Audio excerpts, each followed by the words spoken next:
Hey, it's Jen. I'm making some elderberry syrup and I thought I'd share this with you. Basically, I put about 6 cups of water in with elderberries. I froze them from the summertime and, well, actually the fall.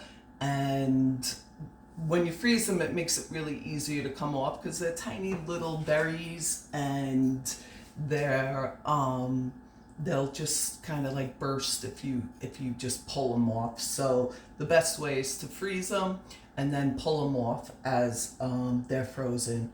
So the reason why elderberries are so great, besides it's immune boosting and great for viruses, they even say that it's better than anything out there for a virus. They study this immensely, elderberries. The reason why I'm drawn to it intuitively is because it's an expellant for the lungs and our blood. Those are two things that I'm always looking to cleanse. So it will clear out anything in your lungs and in your blood. And it just so happens both of those things look like capillaries, which is the same as what this plant looks like if you ever grew it or had it fresh instead of just dried, because you can use dried elderberries as well. I happen to be using the fresh elderberries from the farm, and that's the optimum way, but dried berries are just as good. So basically you're going to simmer this down or cook it down to like 1 or 2 cups and make it syrupy. I have mine still brewing right now. I added some cinnamon sticks, a little bit of cinnamon, some ginger root, some cloves to it, and then you can make it a couple of different ways with honey. You could do like 2 parts honey to 1 part tea. We'll call this tea because it's a water and berry infusion, even though it's a infusion. 2 parts honey to 1 part tea. That's one way you can do it. There's so many different ways to do so many different things. And with this, you can also make elderberry syrup with 1 part tea, 1 part honey. Actually, 2 parts tea, 1 part honey, and 1 part alcohol, like a brandy or something like that is awesome. And the brandy actually helps the lungs open up and get in deeper as well and clear out a lot of that mucus if you have it going on. Part of the other amazing part of this plant, if you're going to believe this, is it's extremely high in iron, and it turns the solid iron into liquid iron phosphorus. So it's easy for our stomachs to digest. So if you're looking for some extra iron boost, bam! Elderberries are for you. And that's one of my main reasons why I'm loving this so much, is because of the iron. And then the flowers actually have potassium. So the berries convert it into a liquid iron, and the flowers have the iron and potassium. So it's really awesome. This, please check out some elderberries and read about it. I mean, it's so good for allergies too. The list goes on and on. It's a awesome treat for the body.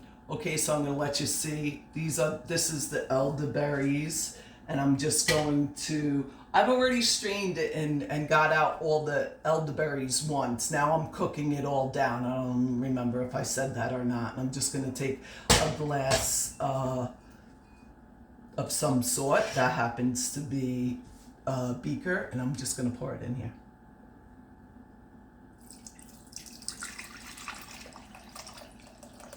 Strain it through that. As you can see, it's been cooking down a while. You can see how high it was up in there. And there's that. There's some gook still there. And then we'll take our beautiful, how many cups? There's 2 cups in here now. So we cooked 6 cups down to 2 cups. And we're using some local raw honey. Of course, you'll always want to use something like that. And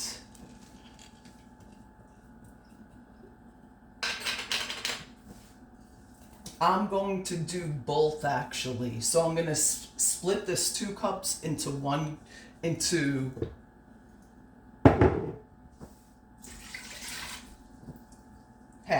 because I want to try the alcohol method as well. So I'm going to put this into this so I can do the 2-to-1 and the 2 parts tea, 1 part honey, and 1 part brandy.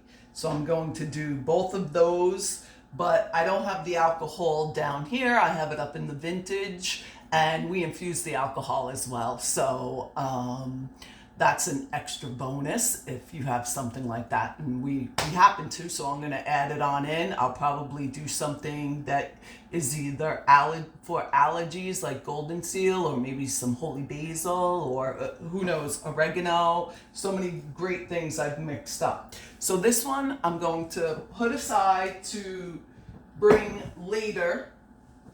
And here's my 1 cup, and I'm just going to add a cup of honey. 2 parts honey to 1 part tea. So where's my honey? Okay, here we go. So that means there'll be 3 cups. So I gotta use the bigger one, right? Sometimes that kind of stuff happens. So here we go.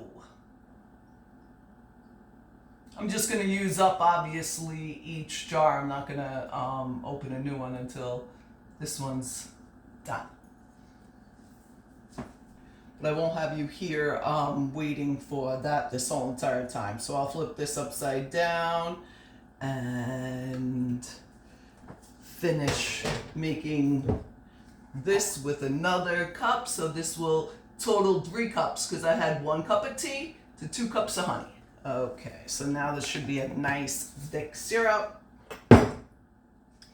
And earlier I had added it, and this is just warm. It is not boiling hot. This is just warm. It's cooled down, this tea that I have, because you don't want to ruin the honey.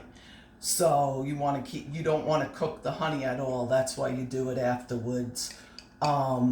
I put some of this in the apple cider vinegar that I made yesterday, and well, not yesterday, I made a while ago, the calendula and lavender, and it was so good. It was so tasty. So here's some elderberry syrup to keep you nice and healthy for the rest of the winter and going into allergy season. And if you need to either cleanse your blood, your lungs, or lymph nodes, all these things are anything that needs clearing out, this elderberries is what you need. So hopefully you get to enjoy some elderberry syrup, or tonics. There's so many teas, there's so many different ways you can have elderberries. Thanks for watching.